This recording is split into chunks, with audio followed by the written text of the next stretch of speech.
Grab your popcorn and snacks. Find a comfy spot, take a seat or lie down, and let me transport you to a place of fantasy, ghost stories, ancient legends, odd creatures, alien encounters, and other magical topics. You may even decide to join the conversation. From faraway lands to your own backyard, with a small dash of pixie dust. Turn out the lights and open your minds. The journey is about to begin.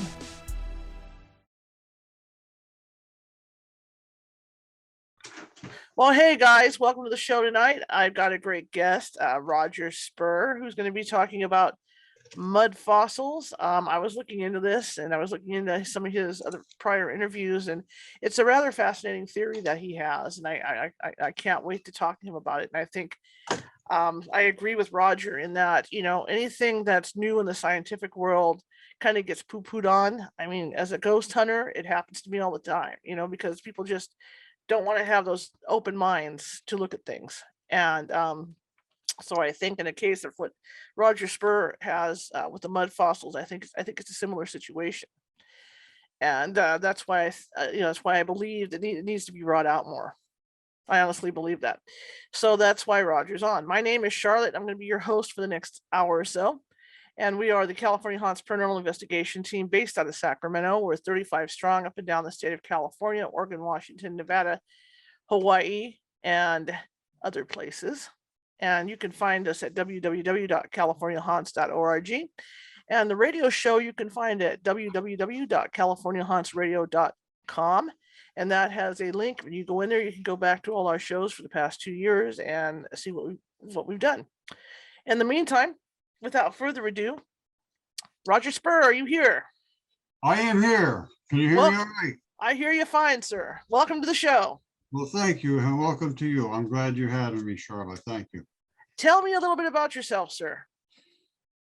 Well, there's not a whole lot to tell. I'm just an average person, but I had a big interest in physics and chemistry and all of that science stuff. It just turns me on.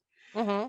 And I'm 73 years old, so I started out long ago in the Army and all this, but primarily it was a lot to do with chemistry and physics and how molecules are made and matter is put together.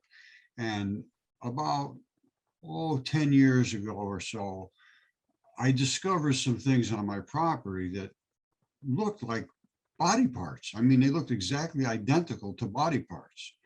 And I looked at them, I kept looking at them, I'm thinking, this is crazy, but that's what it was. And they were not little tiny things either. They were giant body parts, like a fingertip, 3 feet long. And I'm thinking, that's insane. Is he crazy? But I kept looking, and then I started doing some tests and examining the chemistry. And then finally I had the DNA done, and it was exactly what I thought, human. And I could find the veins and the arteries and the fingernails and the fingerprints and everything on this stuff. And if you want to share my screen, I'll show you what I'm talking about. Absolutely, I can do that. So how do I do that from here? Yeah, multiple participants. There we go. Okay, maybe I have to do it that way. All right, go ahead and try. See what we can do. All right, here we go. And First time for everything, right? I've never shared with somebody on the other end. There we go. Roger Spurr is sharing the screen. Okay, you can see my screen, right? There's my messages to you. So we're going to get rid of that. Oh, I think I just kicked you off. Hang on. No. Well, okay, there you are. Yeah, okay, I see it. Let me find what I want to show. I'm not a Zoom person, so we got to bear with me. I don't do much of this stuff, so you got to really play with me here a little bit. Sure, no problem, sir. All right, now, can you see that? I can see that. That's a gigantic fingertip. This is the fingernail. Okay. You see that? And this is the little bumper pad that bumps up against the next bone. This thing is about 3 feet long, and it's a fingertip. Now, so then I broke off a piece on the side there where the fingerprints start, so I could get up inside and see the vein and the artery. And there's the fingerprints. Okay, I see it. All right. You see these little holes here, these little dots? Those are the sweat pores. And this is a ridge, one of the ridges in the finger that is the size of my whole finger, just one of the ridges like in your fingerprint. So it's pretty good size. Right. Now that was one of them I had DNA tested. And then I went ahead and had a couple others. One of them was this lung. All right, these are lungs.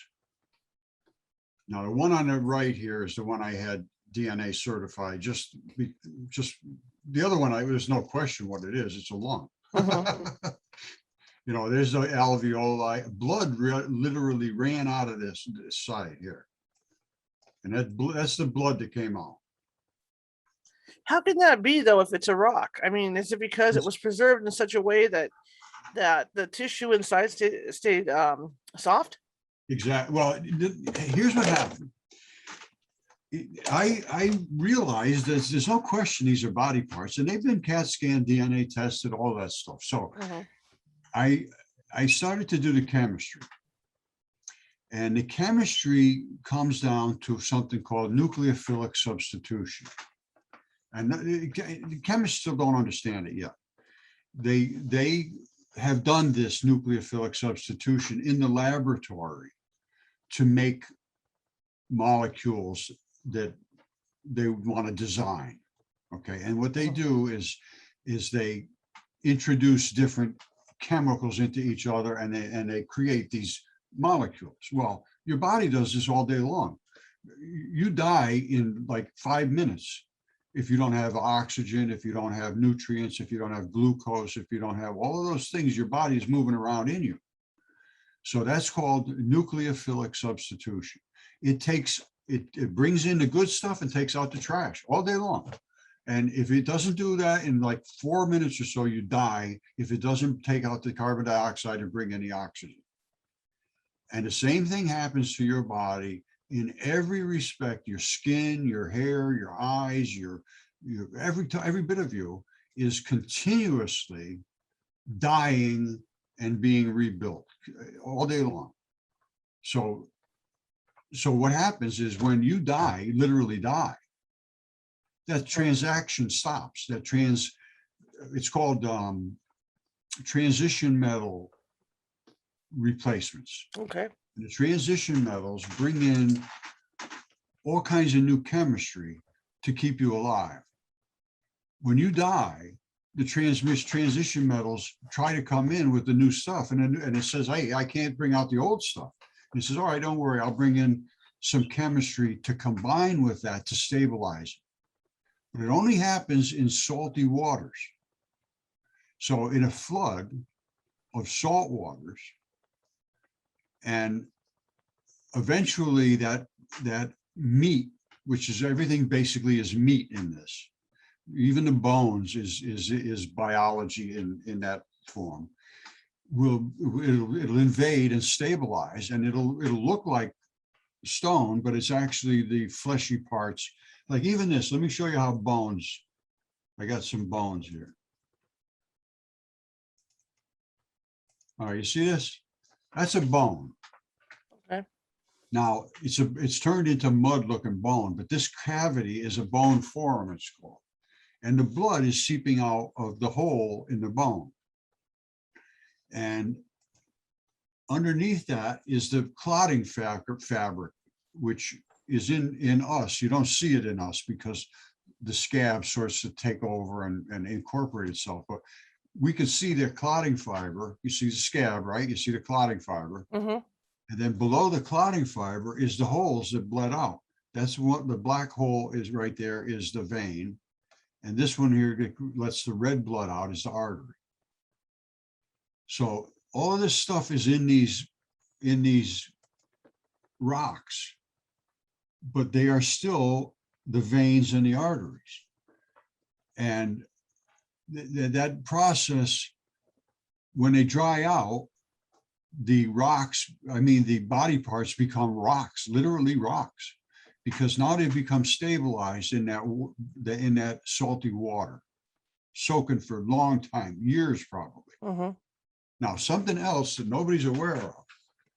Let me find some, here, let me just show you one other one here, but something else that nobody's aware of is that Velikovsky, you may never have heard of him, but he was a researcher that did research about long ago ancient stories of the cataclysm, the great flood, basically. Mm-hmm. And what he discovered was everywhere in the world, every single culture had the exact same story of a gigantic, terrible, cataclysmic flood that literally almost destroyed the entire world. And how it happened was they saw in the heavens a gigantic comet that was headed towards the Earth. And it literally almost impacted with the Earth. And the atmospheric collision of the atmospheres caused the sky, the whole entire atmosphere, to literally almost combust. The oceans literally boiled, is what they said. The oceans boiled, the rivers boiled, the people burnt, and this is what would happen. Exactly what would happen would be these creatures, which were gigantic. This is a hand. Mm-hmm. This is a left hand, also on my property. And this is the bumper pad around your hand right here. If you took your left hand and splayed it out, you're going to see you have one of these tendons that runs down your hand, and you have the big bumper pad. Now, what happened was all of these bodies boiled, literally boiled, like it boiled them in a pot. And then when they separated out along these membranes, and they broke apart, and just like pieces in a pot. When you boil things in a pot, the bones come out, they just fall apart. And that's what happened to all of these body parts. Because I'm going to tell you something right now. Every single rock on this earth is a body part. It's either eroded from a gigantic creature and turned into a body part, or it is a complete body part on its own. This is how well they preserve. This is meat. On the left is my steak, and on the right is a piece of rock, is meat. They can preserve in absolutely flawless ways. Like this right here. This is a human head. And the nose is all crushed out, and you can see that this is the cartilage under the guy's nose. Somebody either stepped on it or smashed it, pushed it into it, and they caved his head in. And he's still got some kind of a cap. This is a cap on his head. You see that if you look real careful, you can see the weave of the cap. These things preserved absolutely flawlessly. I understand. When you talk about preserving, I mean, I understand, electrolysis and stuff like that, as far as, what it can do to preserve stuff. But I mean, regular science, and and like I said, I'm approaching this with an open mind, sir. Yep. Regular science says that, for instance, when the dinosaurs, ended up get whatever took them out, it took like years and years for the preservation. How long do you think, in theory, because I know it's a theory, that it took to preserve the stuff like this? Well, first of all, it's not a theory. I've done it. Okay. Yeah, and it takes about a year or so without being boiled. Here's the key. I didn't take into account the boiling factor. I just took chicken and I put it in salty, sandy waters, muddy, sandy, salty waters, which is exactly what happens. Mud is nothing more than bodily fluids that has run out and dried up a little bit. And that's what the red clay mud is. That is red, fleshy, eroded bodily fluids. Okay. And I didn't boil it. So it took about a year, and then it sort of semi-stabilized. And then after about another year or so, it got pretty damn hard, and it's almost solid rock now. That was about 8 or 9 years ago. Sure. And that's what happens. As they dry out, the oxygen leaves, and they call it the leaving group and the invading group. And this Okay. is what it is. See, nucleophilic substitution is the reaction of an electron donor pair. In other words, something comes in and then something has to leave. It says an electron pair, it must have a leaving group in order for the reaction to take place. I know that's probably sounds confusing, but let me show you what it is on the Earth here. Hold on, let me go back to Sure. some pictures I can show you on Earth of giant creatures that stabilized. This just takes a minute because I must have No problem. 2,000 pictures in here. But I'm going to just show you the side of a mountain with an artery coming out of it. And they were that big. These creatures were, Devil's Tower is the foot of a giant creature. I know it sounds insane, but it's true. Like I say, I got so many pictures, it's going to take a second here to Sure, fill no it. problem. Don't worry about it. Okay, here we go. Now, let's just take a look at some arteries. Okay. All right, artery exposed here. Now, you see these two guys? Mm-hmm. They're looking up at this thing running out of here. That's an artery. Right there is where the blood is flowing out of that artery. And that's what's flowing down right there. And they're looking at it thinking, wow, I wonder how that happened. This stuff right here behind this guy's back, that is muscle fibers. This is all muscle, and that's a blood vessel coming out of it. Mm-hmm. I know it sounds crazy, but it's a fact. No, like I said, I have an open mind, so I'm Yeah, good. well, that's what we need. Now, let me show you the size of the footprints. Let's see. Here's a footprint. Now, that's a town.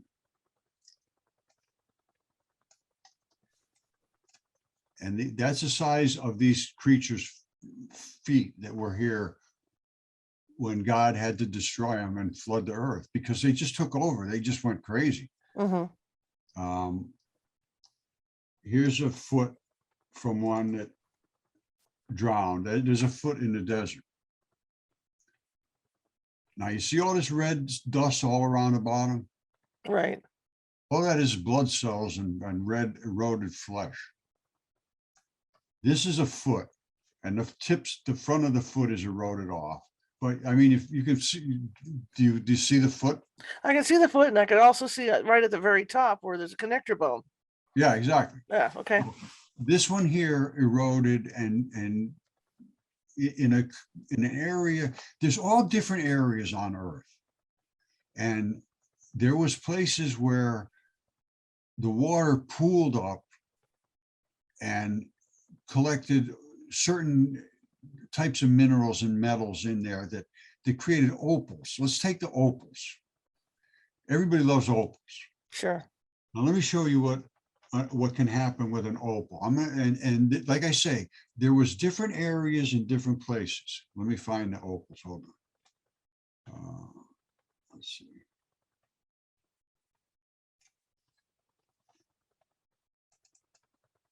All right, there's an opal heart. Now, this shows the nucleophilic substitution in exact detail, because every one of these different types of tissues, like you see these little heartstrings, and then you see the red blood in the center and all these colored things, and you can see the arteries and the aorta and so forth, the ventricle walls, they're all different colors. And the reason they're different colors is because there's different chemistry, and different chemistry wants to stabilize with an exact set of molecules, which is transition metals. You see these colors? Let me show you something about the transition metals.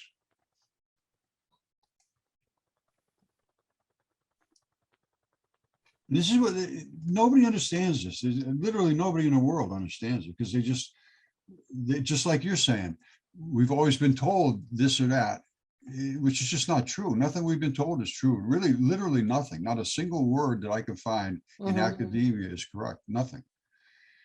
All of these transition metals will invade. This is the nucleophilic substitution.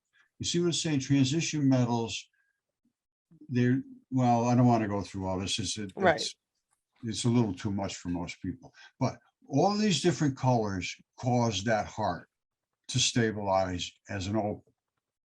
Okay. But these are the colors that are in blood. This is exactly what's in your blood. And that's the way these colors and these molecules work. You see the +2, +3, +5, they can attach to all kinds of other molecules, bring them through your body, drop them off, and then attach to something else and take it out to the trash. That's what they do. Your blood stops moving, you're done. Because this is how everything in your body is unstable, 100% unstable. And these are the things that go around saying, okay, don't worry, I'll get that stuff out of here. It won't die. I'll get it out. Don't worry, I'll move it. I'll bring you some oxygen. Don't worry, we need some zinc over there. Get it down there. And they move all this stuff around in your body. So, and that's what creates the stabilization of all of these in the fluids. So that's why we got these things stabilized. A regular heart, as you can see, looks exactly the same. Hold on. Where is it? All right, there's a heart exactly like the opal heart. Only you see it's all brown. The opals, the reason the colors change in all of these different areas, you saw how they were, all the heartstrings were bluish and the other ones were brown and red and so forth. That's because they're different types of tissue. Okay. And they want a different molecule to come and attach to them to make them stable. And those were those transition colors that I showed you. So that's how they stabilize. Very interesting. Yeah, and because science does not understand this, and they don't want to understand this. They don't want to get involved. They just don't want to have anything to do with it. After 10 years, and I'm talking about having the evidence right here like this. I showed you those giant body parts. Right. This is the DNA report from them.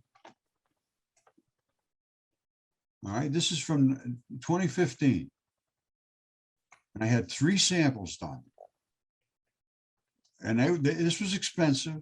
It was the first one ever done of DNA from ancient creatures that I know of in the world. And absolutely the first one ever done of ancient giant humans. And one of them was that giant fingertip, the 36-inch tip. One was the lung that I showed you. And the other one was that hand, all 3 of them. And they all 3 came back as human. And it goes down through all the different things they did. And, this was well done. This was not a simple test. This was very, very high quality stuff. And what they found out was they did the PCR products were submitted to Eaton Biosciences in New Jersey for sequencing. That was after Helix Biolabs separated out the PCR.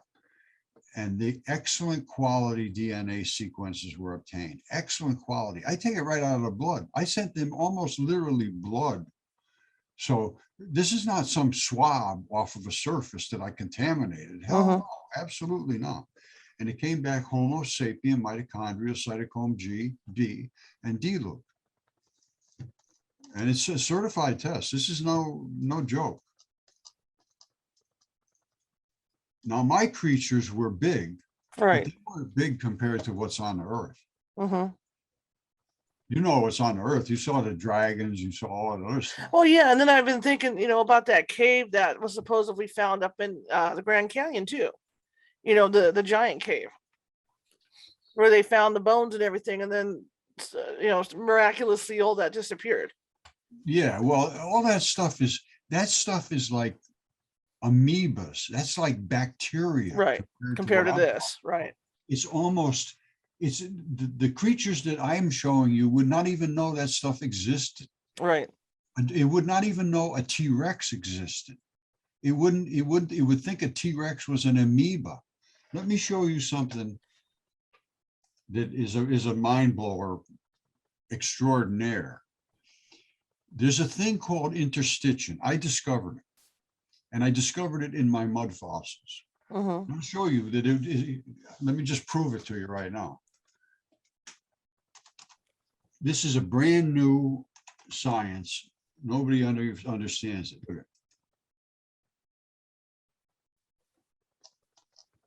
Meet your interstitium, a newfound organ. I found this. This goes back to 2018. They didn't know it existed in our own body. They had no clue. And it says, with all that's known about the human anatomy, you wouldn't expect doctors to discover a new body part in this day and age, but now researchers say they've done just that. They found a network of fluid-filled spaces and tissues they hadn't ever seen before. And the reason is because by the time the autopsy guys got it, it was all flattened out and you couldn't see these Right. pocket-filled bags. Right. So It's all dead tissue. Right. in my mud fossils, and I got a hold of one of the top guys in the world, Gil Headley. And I said, Gil, what's going on here? And we studied this, this goes 10 years ago. And we discovered this. Let's see, interstitium, hold on.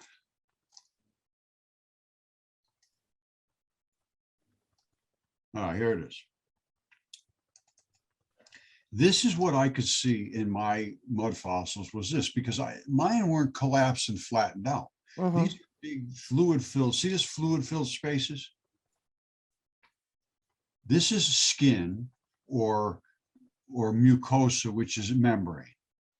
And then under it is this floppy, fleshy stuff. That's how your body can flop around, your skin can move and then return, because these little black balls hold the skin to where it's supposed to return to. It can stretch and pull this way and that way and around, and these bags flatten out and everything gets gushy and you can bump into stuff and it flattens out, but then it comes back to where it's supposed to be. That's what these balls, these straps, and these fluid-filled bags do. But nobody's ever knew they were there because they by the time they got them in the autopsy room, they were flattened out, they were dry. So I was seeing them, finding them in my complete mud fossils, which are complete bodies. Mm-hmm. And so Gil and I started to investigate it. And guess what we found? Here's what they look like when they're in full bloom. That's a mud fossil interstitium right there. That's the mucosa layer at the top, same as skin. And this is the red fleshy stuff, and these are the balls that eroded out. That's how big these creatures were. They were literally miles and miles and miles and miles in size. You see that? That's the two of them together. Huh. What do you think about that? That's absolutely interesting. It makes sense.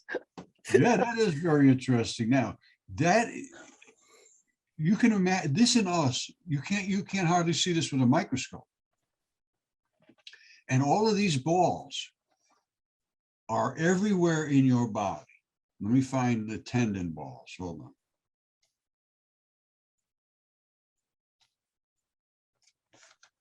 See those balls? Mm-hmm. That's what's in your body. They're all over your body, everywhere. You probably have 1 million of them in your body, at least. And every one of them is attached to a strap, and they're locked into your bones and your tendons and so forth to lock you up so that they can pull against muscles. And the muscles they pull against, let me show you something. This will blow your mind. Well, they see all over the earth these walls. all the stone balls. Have you seen all the stone balls all over the Sure. earth? Yeah. That's these are tendon balls. And this is the strap where the strap attaches. They all have that little break, that little bust at the end of them. There's a little cavity. And that's where this breaks off, right where the blue is.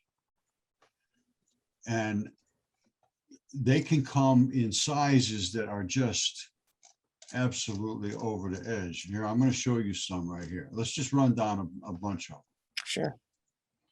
All right, here's a couple of them. See them laying all over the beach? Think of the size of the creature.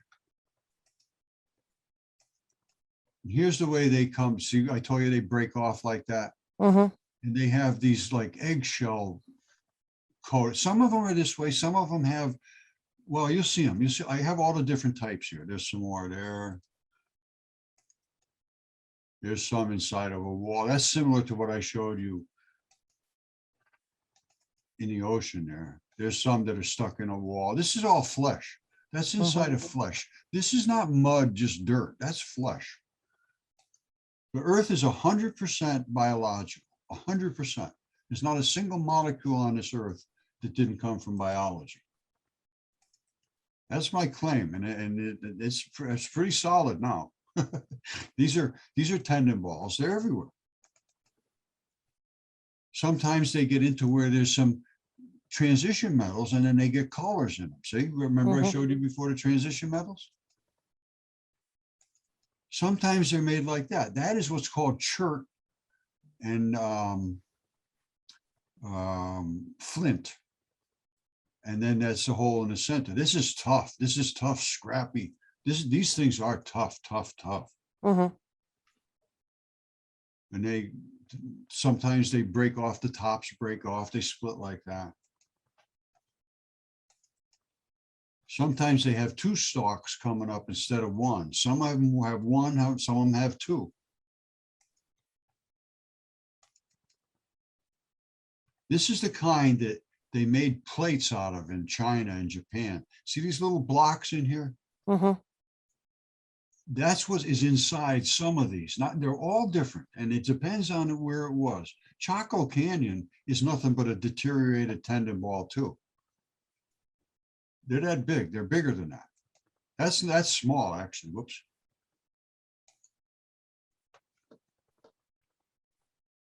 The things I show you, I know they must be shocking to most people. But that's a house and a car, and these are tendon balls laying all over the guy's yard. Dang. There they are in his yard.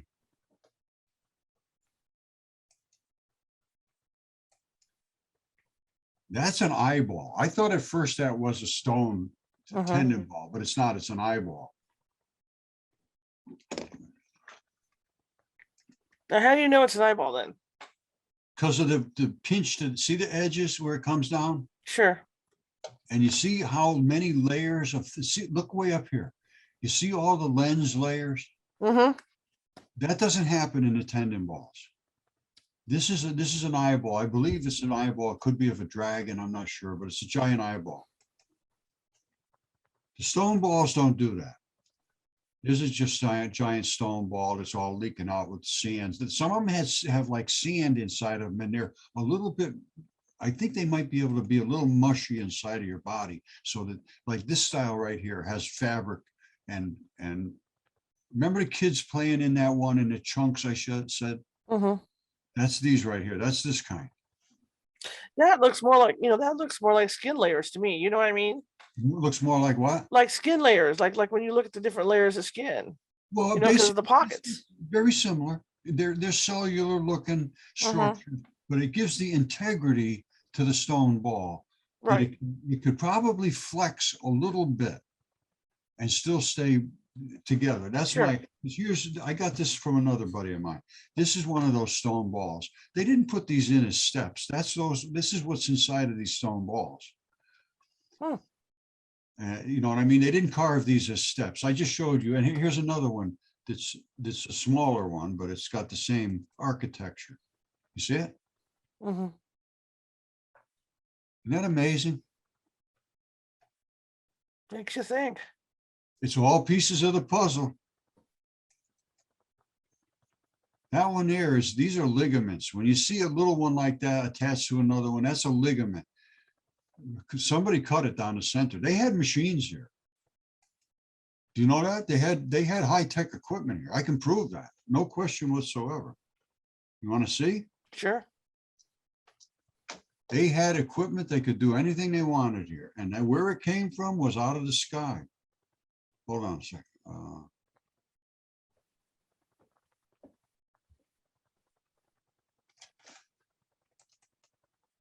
You see that? This was 3,500 years ago. This mountain here was wet because it was a tendon. Mm-hmm. It was a tendon from a giant creature. And somehow this machine got dropped out of the sky because it didn't drive here. Mm-hmm. You understand why I'm saying that? Right. There's no wheels coming in. It just dropped here. You see the width of the machine way out to here and way over to here is the width of this whole machine. And they locked it in up here with a little thing that poked down into the goo. And as the machine settled down in here, it started to cut out these slabs. And those slabs made the walls in Peru. That's what they used to make the walls. Those really soft walls. This was a machine. Nobody could tell me that's not a machine. That's a machine. And that machine was here 3,500 years ago when they were making these walls down. It's interesting because it almost looks like tire tracks, it is. Going up the sides and middle. That's fascinating. They are. You look at them. There's no question that they are. Yeah. And so that's not some Stone Age guy. Mm-hmm. And they won't look at this. They refuse to look at this stuff. Absolutely refuse. There's no Stone Age guy did this. No. That would take thousands of years to do that.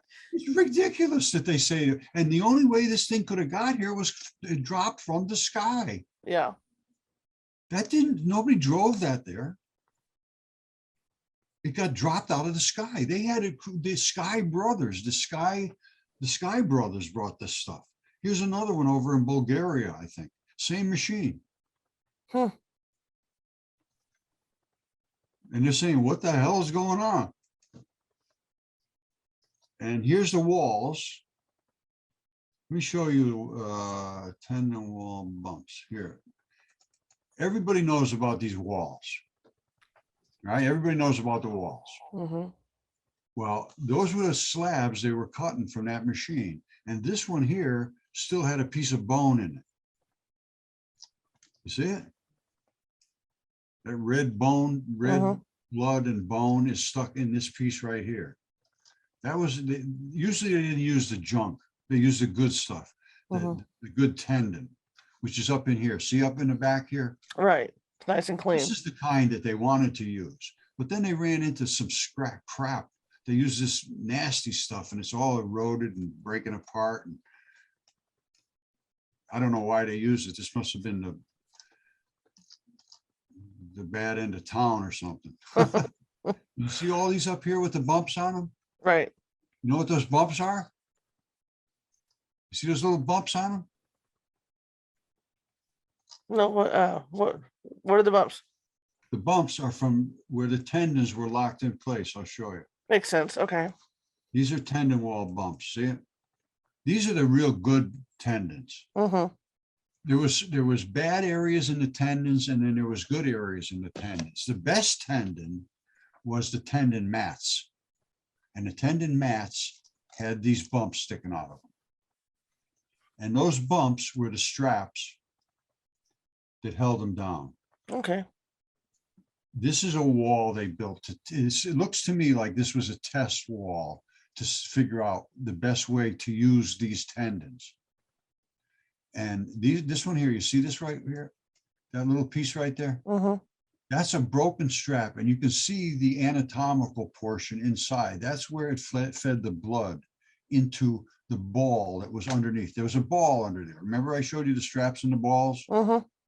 This strap went down into a ball that was underneath. This wall, it appears to me, was a test wall to see the best way to deal with these things. And tendon mat, hold on, let me find it. All right, these are the tendon mats. That's where these straps were broken off right here. You see it? Mm-hmm. This was the mats that they used that were a real good tendon. This was the stuff they really wanted to build with. And there's only so much of it. Mm-hmm. There's a lot of other tendon. It's not bad, but it's not like this. This is the good stuff. And what they had to do is break off these little snubbins right here. And then they just sealed themselves up. That's just the nature of biology. Mm-hmm. Now, this is the ball. These are the balls that we're seeing all over the world.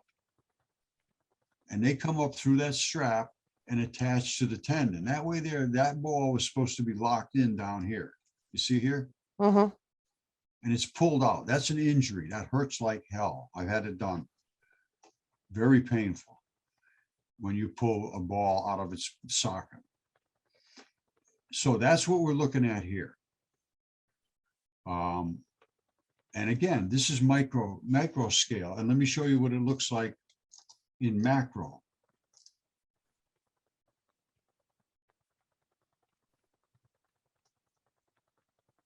Let me see here. I got it around here somewhere.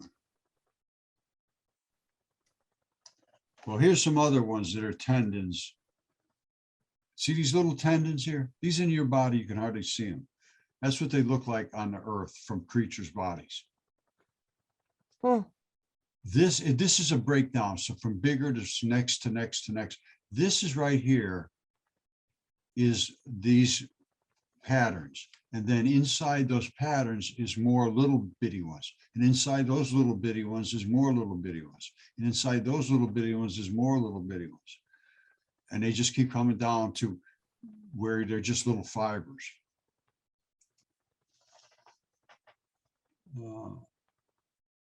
Let's see. I was going to show you something here. Oh, yeah, I know.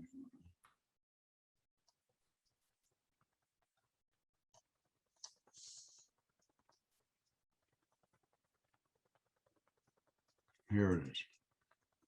You see that? That's one of those fibers, those fibers going out to a ball. That's in Utah. Utah Arches National Park. That arch is a tendon ball strap. And these are the tendon balls. There's another one here, another one here. They're all over the place. This one here, you see up here where I got my cursor? That was another strap that ran down to this ball right here. Just like I showed you in the tendon mat, there was like more than one. They're all over the place, and they lock those mats in place. So this one was in a place that eroded differently than the one I showed you with the tire tracks. They all were in different chemistry. The chemistry is what determines what it's going to end up as. Now, I have 10 acres of property here. And my property is just 100% saturated with mud fossils. That's all there is here. They're everywhere. I mean, I could just go, I didn't have to dig anything up. They're just everywhere. Just laying on the top of the surface of the earth. Now, remember that, because that's not millions of years ago. This is 3,500 years ago this happened. All of this happened 3,500 years ago. Velikovsky recorded this from every culture in the world, had the same exact identical story. He was a contemporary of Einstein. They knew each other. Velikovsky was one of the world's leading historians, and he had a book called Worlds in Collision. And it was #1 on the top seller book for 11 weeks in a row. And it talked about these events happening. And the academics went and they told the book publisher that if he didn't take it off the bookshelves, they would never buy another book from them. So they took it off the shelves. Velikovsky was destroyed, 100% destroyed by academia for being honest. He never recovered. And that's why you probably never heard his name. Now, looking back at your mud fossils now, I know you had some, that's fascinating. I'm going to do more research into that power thing. That's absolutely fascinating. Tell me about the dragons, because you had found, or somebody had sent you photos of these dragons. Photos, we got them right. They're all over the earth. Okay. Here's what you want to see: a dragon. Let's see a dragon. Here's your dragon right here. You got your dragon coming at you. Get ready for your dragon. Stand back. Don't let any dragon spit get on you. Fire breathing dragons. Yes, it was. And he was attacking this gigantic fish. You see that fish? Yeah. That's a fish in the desert. Right. Which used to be an ocean. And when the dragon up here, right there, with his red flared flaming eye, attacked the fish with his nasty fire breathing nastiness and ate into its vital flesh. When all that happened, the Sahara Ocean drained. And you say the Sahara Ocean? And I say, yeah, the Sahara Ocean. You never heard of the Sahara Ocean? Where you been, man? Here's the Sahara Ocean. It ran out over here. You see, I got to talk to Plato. Look at this. You see this? A 5-year-old playing in the mud could tell you that it ran out of there. Sure. Who can miss that? Who could possibly miss that? It ran out of here all the way out. It made the Cape Verde Islands. You see this? This is what they call an alluvial plain, which is nothing but a big flat spot of mud. And they claim that this is, and I swear, I'm not kidding you, this is true. The geologists say there was an offshore collapse. Right. Caused this alluvial plain. I said, well, where did all this stuff come from? No, we don't know. We don't know anything about that. We don't want to talk about that. They won't talk about anything. They don't realize that mud ran out there. I'm serious. No clue. And guess what caused this whole thing to happen? Atlantis collapsed. There's Atlantis right there. And I looked at this thing careful. That is Atlantis, zero question. Even some of the boat docks are still there. Well, you see all around here? These are all inlets coming in and channels coming in. And if you look real close at the rings, you can actually see some of the boat docks are still there. You see in here?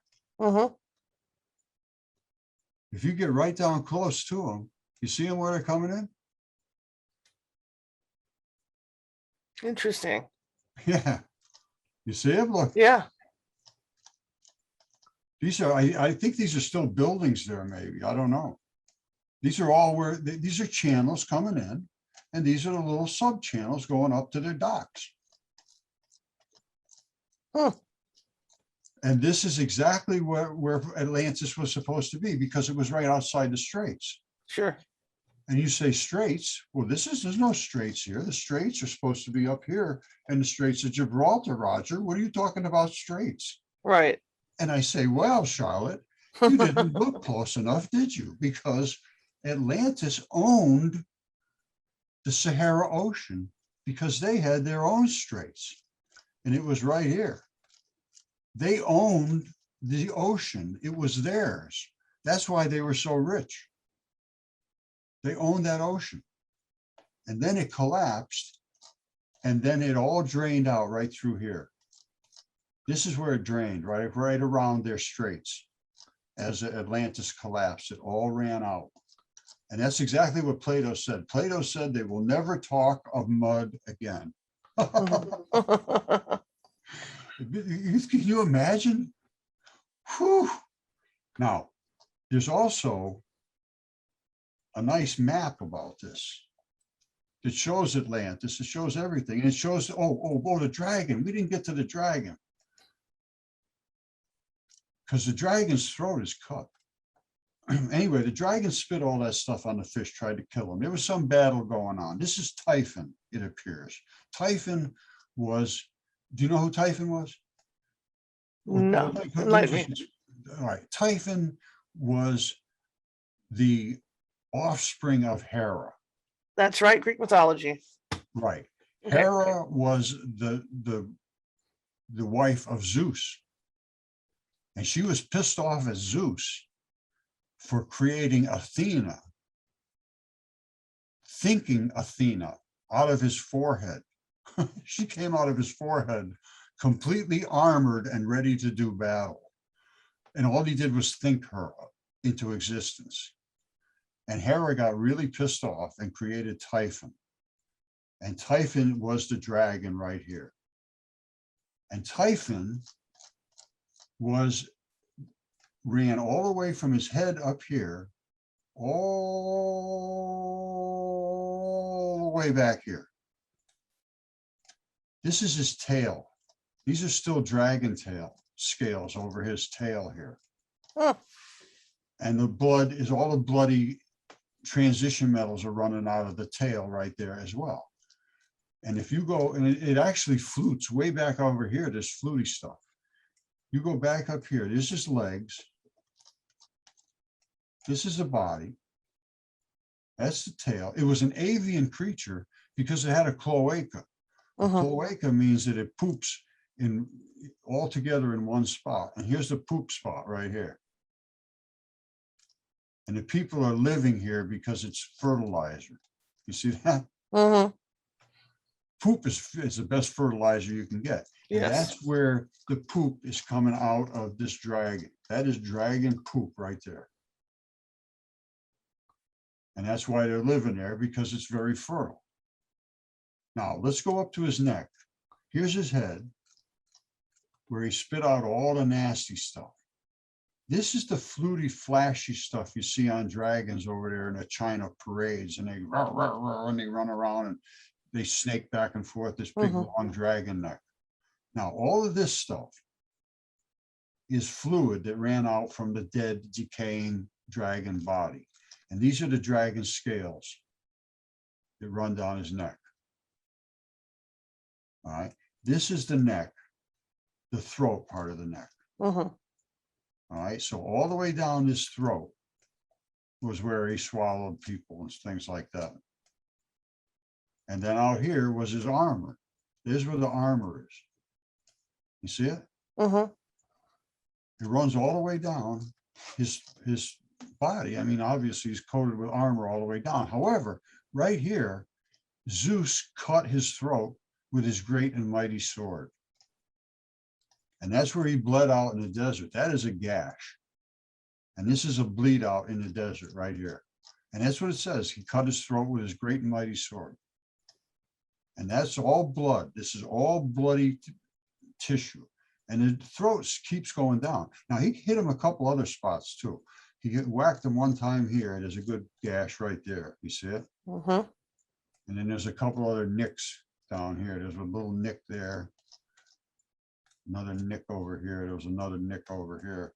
But primarily, it was the one up in his throat that killed him. And they knew this a very long time ago, and I can prove that to you. We're pretty much done here with the dragon, huh? Sure.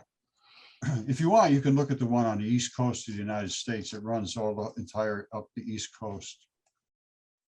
There's his head right there. This is the feathered serpent. There's his face. It runs up around here and all the way up the east coast. These are the feathers, the plume that runs off the top of the head of the feathered serpent. If you ever see it, it sticks straight up. They're very cool. And up here is the rest of his body, comes all the way up. And these are the more feathers up here. You see the feathers? Pretty good sized dragon, feathered serpent. So that's the whole east coast of the United States. They were big, very big. That's huge. Yeah, yeah, that's every bit as big as Typhon. But let me show you how I can tell you that they knew about the dragon in the desert. And let's find my maps. And then we'll probably wrap it up. Yeah. Here we go. Here's the map of the world in 1375. Mm-hmm.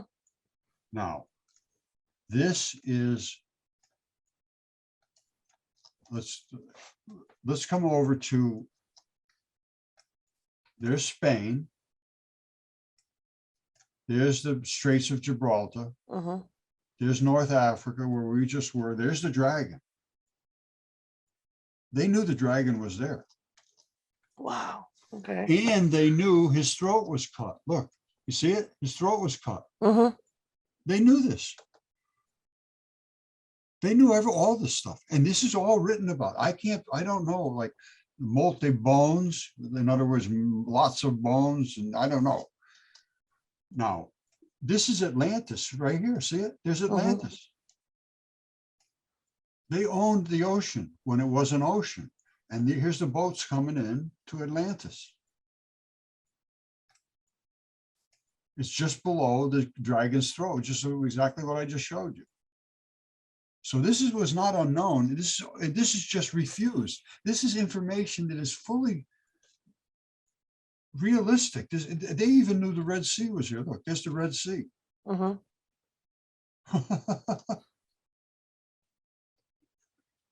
It's a crazy world we live in when Yeah. here's truth is just refused now. Absolute Right. truth is refused. That's fascinating. Yeah. Here's the pyramids in you know, I told you, I don't know if you know this, but the pyramids were built from the top down. See the pyramids here? This is an ancient map too. They show them being built on tree stumps. Those weren't tree stumps, those were the feet of giants. They didn't know even back then that the giants were so big. They thought they were trees. But what they did was they broke them down off the top and made pyramids, but they went from the top down. Mm-hmm. Not they built stone after stone going up. They took it and they built it down and stripped them off and used the stuff as building materials. And even in 80 BC, the Romans were invading Tangiers. And the people in Tangiers told the Roman invaders that their king that had founded their city was a giant and he was buried outside of the city. And they said, "Oh, are you crazy? You people are nuts." And they said, "Oh yeah, he's out there." They went out and dug him up and he said, "Yes, it was there." And they buried him with great reverence when they saw the size of the giant. And they're all everywhere, even stone bones of giants, you know. Mm-hmm. Mm-hmm. Did you ever see that? Let me show you that. This will be the last thing. I know I could go on forever about Oh, I know. This is all very interesting to me. It's just It's not a problem. That's Stonehenge. That's the heel stone. It's a foot. That's Looks the like heel it. stone. It's way outside of the main area. Well, not way outside. It's, I don't know, a couple 100 feet down. It's where his foot would have been. And there was a twin that they removed. That's a foot. And I'm so deep into the anatomical that I understand this so well. You see these two little dots at the end here? Mm-hmm. And the two dots here and the two dots up here? Those are what they call the terminal blood vessel tips. And you have them in your fingers and you have them in your toes. The artery turns into the vein. The artery turns into a vein. So one of them is the artery, the other side is the vein. There's no question this is what it is. And That's what it looks like. It's like somebody's foot's pointed upward. There's Yeah. no question. It's yeah. zero. Now, all of this can be tested now because the DNA, they can test all this now. Right there, you see the black spot down here? Mm-hmm. That's where the blood came down. That's the main artery. These here are the other arteries that service all of the blood at the very end. I've got stuff, I've got a ton of this stuff. We have no toes. We have a new species, the no toes. That is incredible. We have new species. Let me show you these.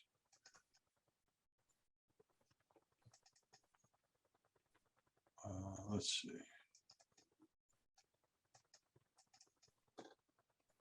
All right, these are the no toes. All right, you see this here? Mm-hmm. That's not a shoe. That's a foot. It's the toes are inside, but they're not. They're not like our toes. Mm-hmm. And this is another one that has eroded. You see this slab missing the side here, Mm-hmm. and this one the same thing. That's where your tibia, your fibia, hooks in, and it just falls off.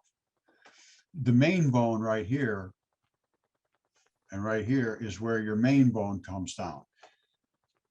This is got, these have springs in them. You see this?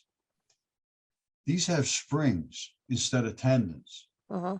This is the heel bone, and that's the strap that comes up to where the main bone would come down. The main bone would come down here, the tibia.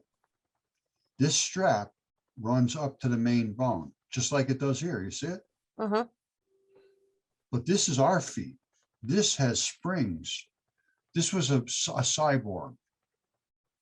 These were not fully human, but they were partially human. Mm-hmm. And we have these in vast quantities. Vast quantities.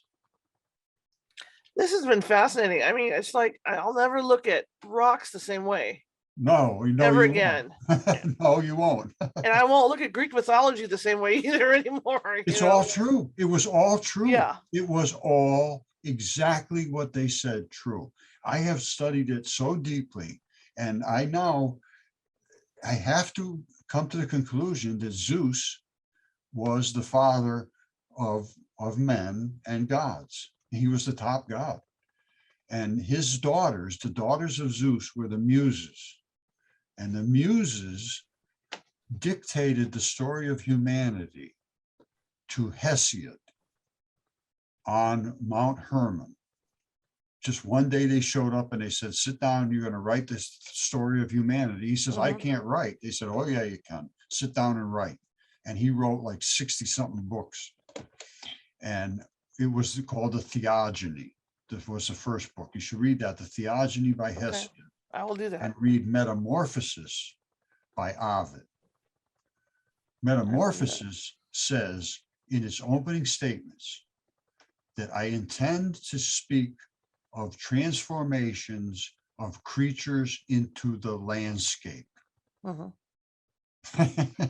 That's Wow. what that they made the creatures, and they said they could transform mushrooms into people, people into animals, planets, rivers. The River Nile is an entity. It's not just a river, it's an entity. The planets, the moons are all actually gods. They're actually entities. Jupiter is a god.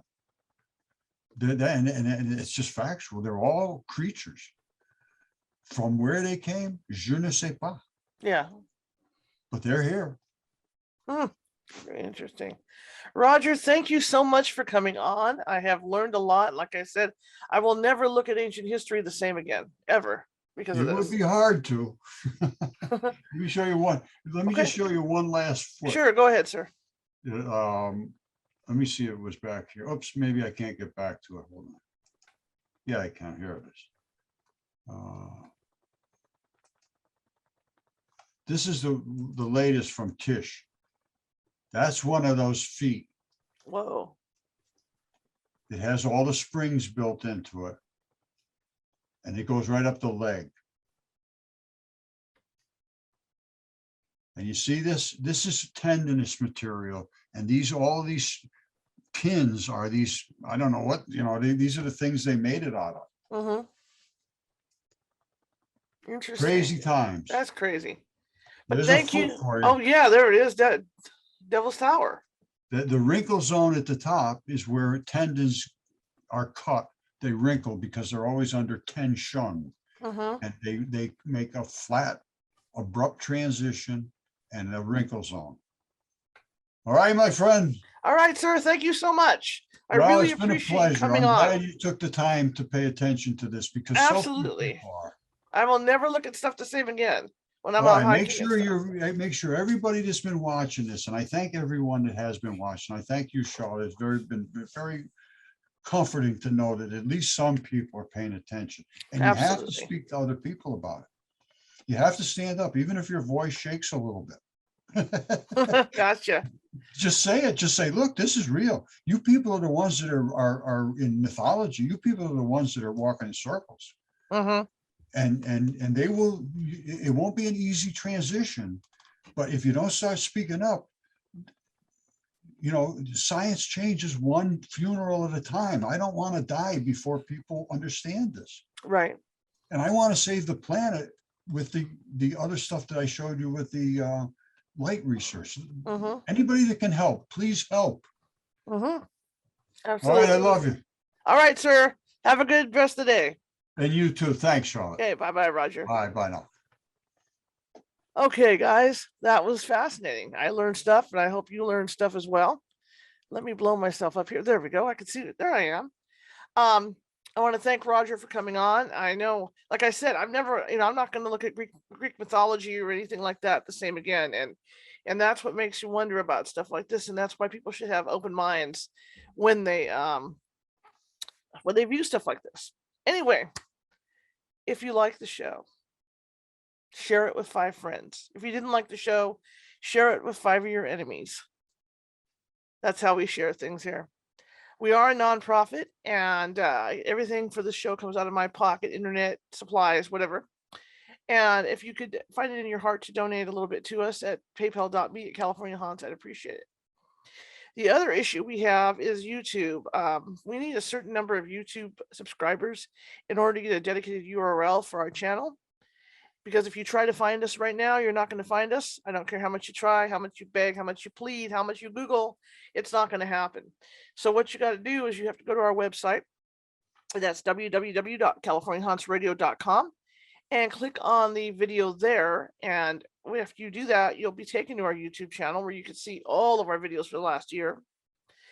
And to whole 2 seasons, we're on our 70, I think we're on our like our 80th video or something that we've done at this point. And then you can click on that subscribe. I really appreciate if you would, because I really need that to happen. Okay, because we need to get to that certain point where I can do a dedicated URL of the site. Tomorrow, I'm putting on my journalism hat. We're going to be talking with Lena Derhally. And Lena Derhally has written a book about a murder that happened in 2018 involving a gentleman named Chris Watts, who snapped or whatever happened with him, and he killed his wife, his pregnant wife, and 2 little girls. And he ended up burying, I believe he buried his wife, and they found the bodies of the 2 little girls in oil drums. So we're going to be talking about that with her tomorrow, and that'll be our usual time, 6:30 p.m. And I'm looking forward to putting on my criminal reporter hat. So anyway, I want to thank everybody for coming today, and I hope you got something out of this, because I did. I certainly did. And thank you so much, and I will see you tomorrow. Bye.